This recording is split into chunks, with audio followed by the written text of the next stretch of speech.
mercy. I would not seek this absent argument with my revenge thou present. But look to it, find out thy brother wheresoe'er he is. Seek him with candle. Bring him dead or living within this 12 month, or turn thou no more to seek a living within our territory. All thy lands and things that thou dost call thine, were seizure, do we seize into our hands, while thou canst quit thee of thy brother's mouth of what we think against thee. Oh, that your highness knew my heart in this. I never loved my brother in his life. More villain thou. I'll push him out of doors, and let my officers of such a nature make an extent upon his house and lands. Do this expediently, and turn him going.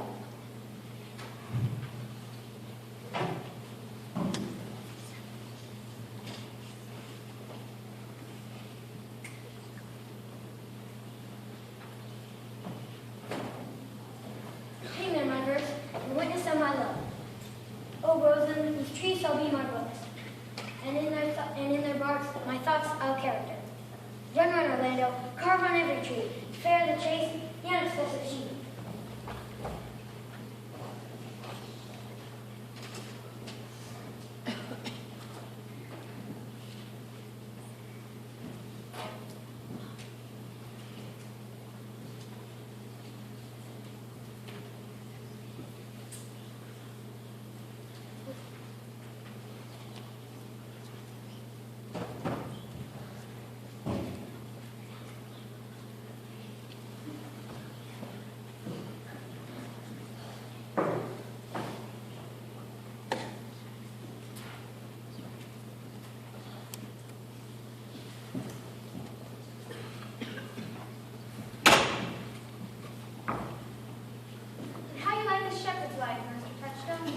Truly, shepherd, respect of yourself and a good life, but respect that is a shepherd's life is not. Respect that is in the field that pleases me well, but respect that is not in the course of these fields. As is this fair life, look you, it fits my humor well, as there is no more plenty in it, because my ship is myself. As for any philosophy, No more than what I know, the more one sickens, the worse at ease he is. That he that wants money to means to content is without 3 good friends. That the property of rain is too wet and fire to burn. That good pastures make fat sheep. And the cause of night is lack of the sun. That he that hath learned no wit by nature nor art, make him plague with good breeding. Or of a very dull opinion. such a one is a natural philosopher. Was never a philosopher, shepherd? No, true. Why? Thou never was poor. Thou never learnest good manners. Thou never learnest good manners, and thy manners must be wicked, and wickedness is sin. How art say, shepherd? Not only touchstone. Those who are good manners in the court are as ridiculous in the country as has the behavior that is most mockable at the court. Most shall, man, thou warns me, respect of a good piece of flesh indeed. You have too courtly a wisdom. I'll rest. But help thee, shall, man, God make a decision in thee. Thou art wrong. Sir, I am a true laborer. Earn that I eat, get that I wear. Oh, no man hate, envy no man's happiness. Glad of other men's good, content with my heart. My only pride is to see my ooze greatest in my lands. Here comes Master Ganymede, my new mistress' brother.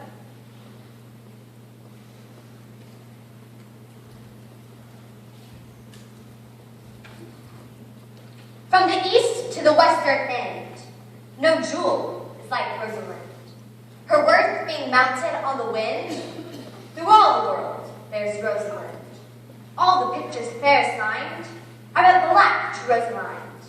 Let no face be kept in mind of the fair Rosalind.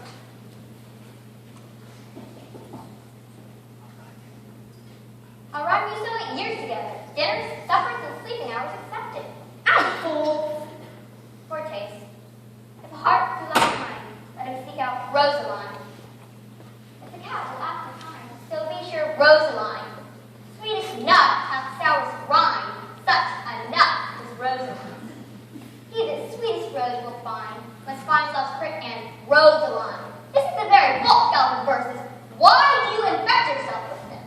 Peace, you dull fool! I found them on a tree! Truly the tree yields that fruit.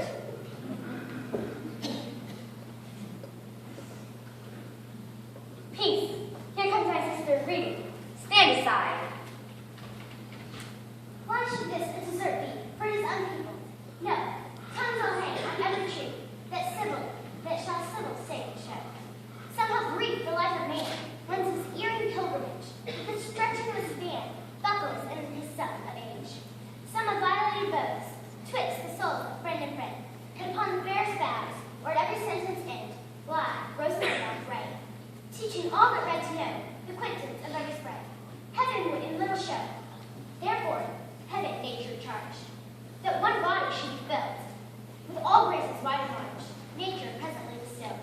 Helen's cheek, but not her heart, Cleopatra's majesty, Atlanta's better part, said through Prince modesty. Thus Rosaline, of many parts, by heavenly snob was devised, of many faces, eyes, and hearts, to having touches dearest prize. Heaven would that she these gifts should have, and I to live and die her slave. Oh, most gentle Jupiter, what tedious, homely of love, beware your parishioners withal, and never cry, have patience, good people. How now, Baptist, Shepherd, Gosling, Milligan, Sarah. Come, Shepherd, let us make an honorable retreat. Didst thou hear these verses?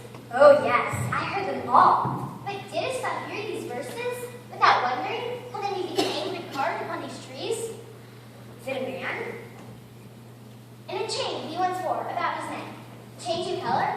I prithee, who?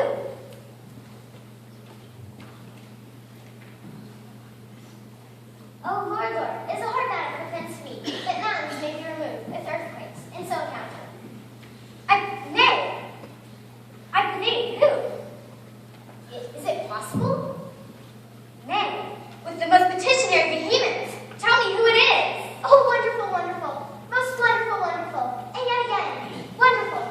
And after that, after all the moving, is young Orlando, who tripped up Garçon's heels, and your heart broke in an instant. Nay, but the devil take mocking. Speak sad thou and true maid. I think, Tess, to see Orlando? Orlando. Alas, the day! What shall I do with my doublet and hose? What did he when thou sawest him? What said he? How looked he? Where went he? What makes me here? Did he ask for me? Answer me in one word. You must pardon me, gargantuous mouth first. 'Tis a word too great for me, a mouth of this age's size. To say I and no to these particulars is more than to answer and have you. But doth he know that I'm in discourse, and me as a carol? Looks he as freshly as the day he wrestled? It is easy to count items as to resolve the propositions of a lover. But take a taste in my fun, and relish it with good observance.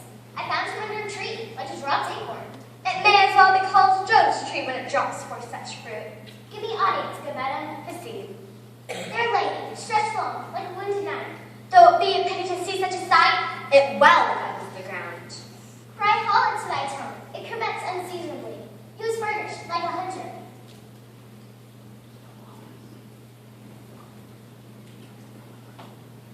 He comes to steal my heart. I can sing my song without a burden. Thou bringest me out of tune. Soft, comes he not near? 'Tis he, slink by and know him. I thank you for your company, but good thing I leave him myself alone. Thank you, too. But for fashion's sake, I thank you, too, for your society. God bind, let's meet as little as we can. I do pray with you that are strangers. I pray you mar no more trees with red love songs in their barks. I pray you, mar no more of my trees of my verses with reading and well favored. Rosa was your last name? Yes, just I do not like her name. there was no such reason for you when she was christened. What stature she has? Just as high as my heart. You are full of pretty answers. I do not know the difficult as well as the common matter rings. I answer you in the right-handed cloth, from which you have studied your questions. You have an emerald plate. I think with great Atlantis. Will you sit down with me, and we too will rally with the mistress of the world and all our miseries? I will rest no breather in the world but myself, against whom I know most faults. The worst fault you have is to be in love. To the fault I will not change for your greatest virtue. I am weary. By my troth, I was seeking for a fool when I found you. He is drowned in the brook, but look you in, for you shall see him, There, I shall see my own figure.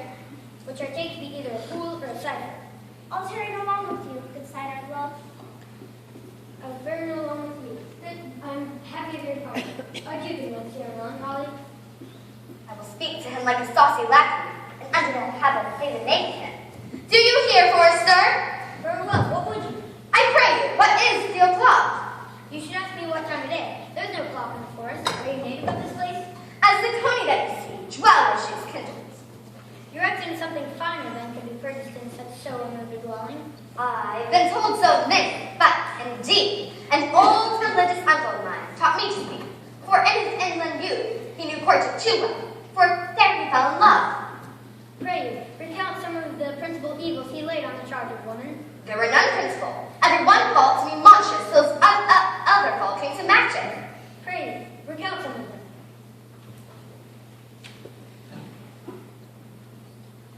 No, I will not cast away my physic, but on those that need it. There is a man that haunts his forest, that hangs odes upon hawthorns and elegies upon brambles, all forsooth to find the name Rosalind.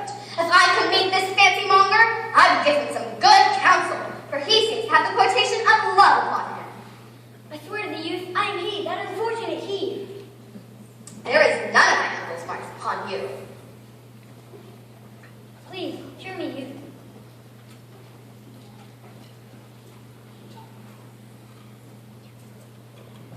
Love is merely in madness, and deserves as much a whip as madmen do. Yet I profess curing it by counsel. I would I could make thee believe I love. Me believe it. You may soon warrant that she does, then she's as true than to confess she does. But in good sooth, I profess curing it by counsel. I swear to thee by the white hand of Rosalind, cure me, youth. Come with me to it, and I'll show it to you. But you must tell me where you live. I will not to the youth till you have cured you.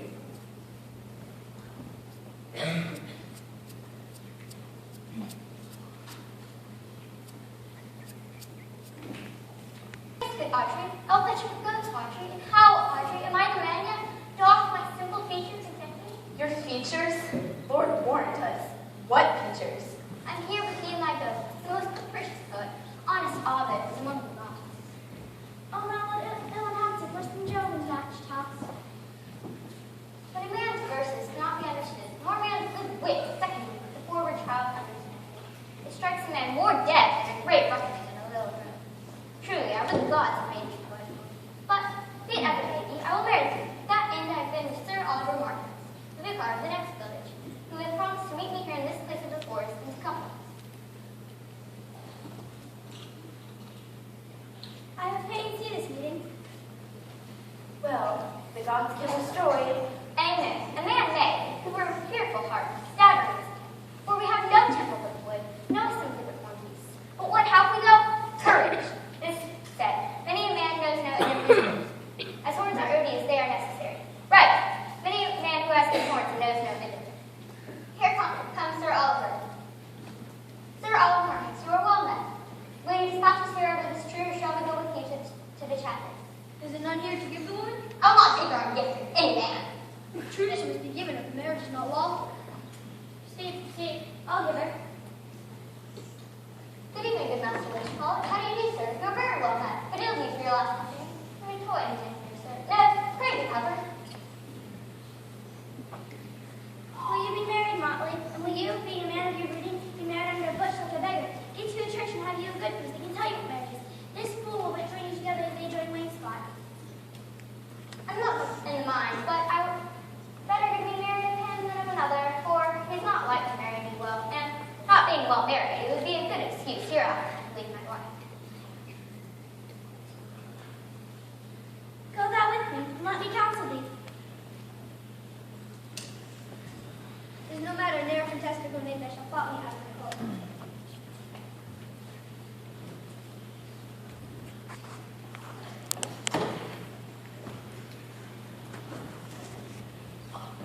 Never talk to me. I will weep. Do I believe, but yet have the grace to consider that tears do not become a man? But have I not cause to weep? As good cause as one would desire. Therefore, weep. But why did he swear he would come this morning, and comes he not? Nay, certainly, there is no truth in him. Do you think so? Yes, I think he is not pit purse, nor horse stealer. But with his variety and love, I think he has concave as cupboard, goblet, or worm-eaten net. Not true in love? Yes, when he is in, but I think he is not in. But you heard him swear downright he was. Was is not is. Besides, the oath of a lover is no stronger than the word of a tapster. They are both the confirmer of false reckonings. He attends here, in the forest, on the Duke, your father. But what talk you of fathers when there is such a man as Orlando? Oh, that's a brave man.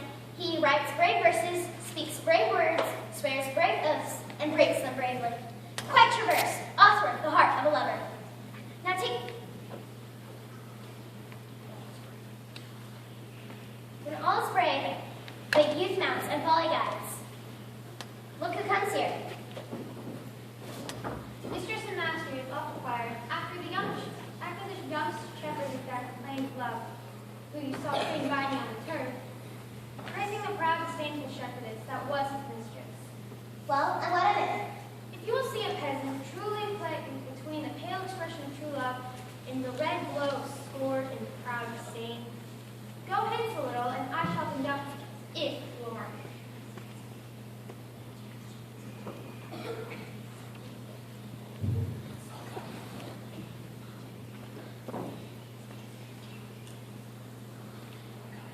Oh, come, let us remove the sight of lovers, feet of those in love. I'll come to their side, and you shall say, I grew up as the actor in their play.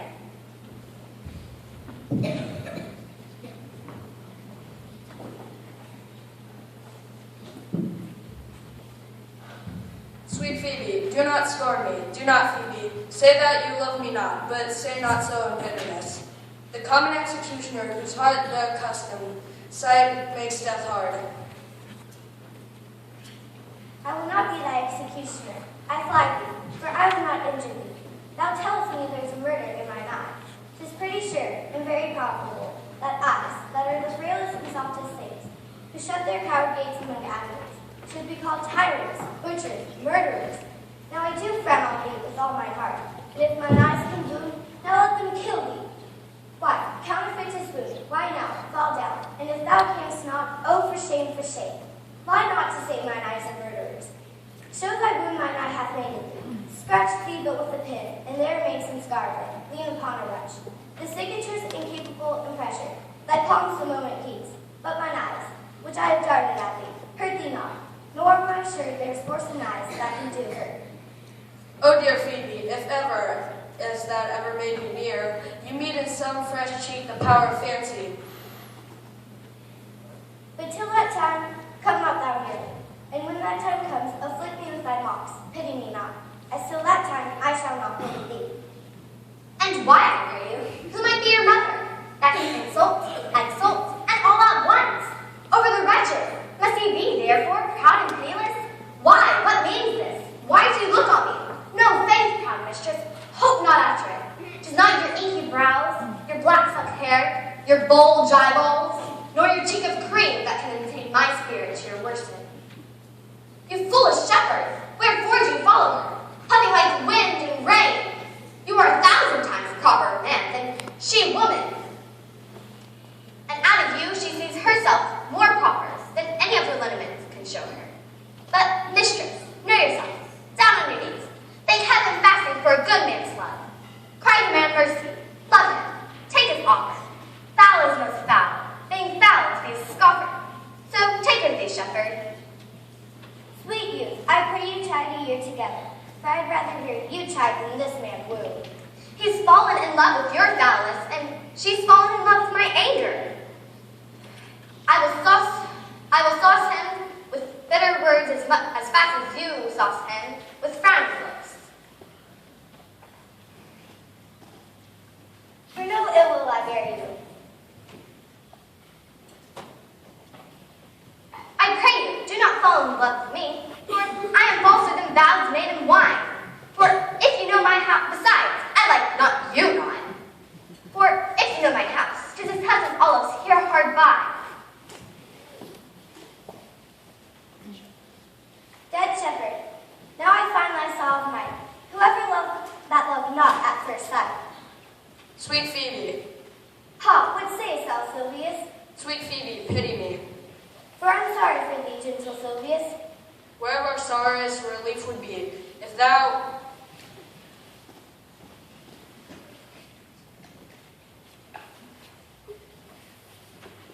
If you do sorrow at my grief in love, by giving love, your sorrow and my grief were both exterminate. Thou hast my love, is that not neighborly? I would have you. Knowest the youth that spoke to me erewhile?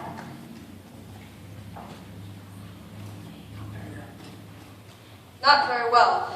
but I have met him oft. He hath bought the cottage and the bounds that the old Colin was master of. Think not I love him, though I ask for him. 'Tis a peevish boy, yet he speaks well. But what care I for words, yet words do well. When he that speaks pleases those that hear. It is a pretty youth, yet not very pretty. But sure, he's proud, and yet his pride becomes him. He'll make the proper man, and the best thing in him is his complexion. He's tall, but yet for his years, he's not very tall. But for my part, think not I love him, though I do not hate him.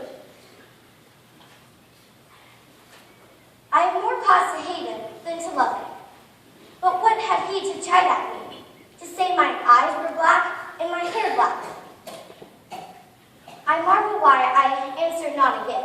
I'll write him a very taunting letter, and thou shalt bear it, wilt thou, Sylvius? Phoebe, with all my heart. The matter's in my head and in my heart. Go with me, Sylvius.